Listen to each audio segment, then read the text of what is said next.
ലേവ്യാപുസ്തകം 22-ാം അധ്യായം 29-ാമത്തെ വചനം. യഹോവയ്ക്ക് സ്തോത്രയാഗം അർപ്പിക്കുമ്പോൾ അത് പ്രസാദമാകത്തക്കവണ്ണം അർപ്പിക്കണം. ലേവ്യാപുസ്തകത്തിൽ യാഗങ്ങളെക്കുറിച്ചുള്ള പ്രസ്താവനയാണ്. യാഗം അർപ്പിക്കുമ്പോൾ ആ യാഗത്തിൽ വലിയ ഒരു നിബന്ധനയുള്ളത്, അത് അർപ്പിക്കുമ്പോൾ ദൈവത്തിന് പ്രസാദമാകും വണ്ണം അർപ്പിക്കണം.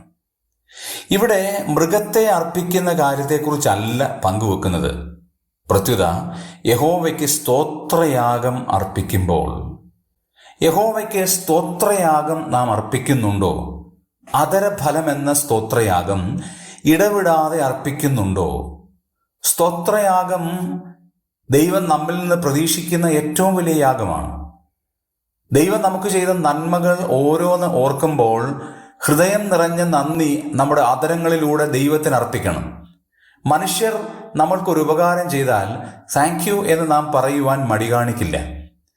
ആ ഉപകാരത്തിൻ്റെ വില അനുസരിച്ചാണ് നമ്മുടെ താങ്ക് യുവിൻ്റെയും ആഴമുണ്ടാകുന്നത്. നമുക്കൊരു സീറ്റ് തന്നതുപോലെയല്ല, ഇരിക്കാനൊരു സീറ്റ് തന്നു, നമ്മളെ അപകടത്തിൽ നിന്ന് രക്ഷിച്ചു, മരണത്തിൽ നിന്ന് രക്ഷിച്ചു, ഇതൊക്കെ അതിൻ്റെ വേരിയേഷനാണ്. പക്ഷേ നമുക്ക് പകരം ഒരാൾ മരിച്ചു, എൻ്റെ ശാപം എടുത്തു മാറ്റി. ആ വ്യക്തിയോട് നമ്മൾ കാണിക്കുന്ന സ്തോത്രം, അതിൻ്റെ ആഴം എത്ര വലുതാണ്! അത് യഹോവയ്ക്ക് പ്രസാദമാകും വണ്ണം നാം അർപ്പിക്കണം.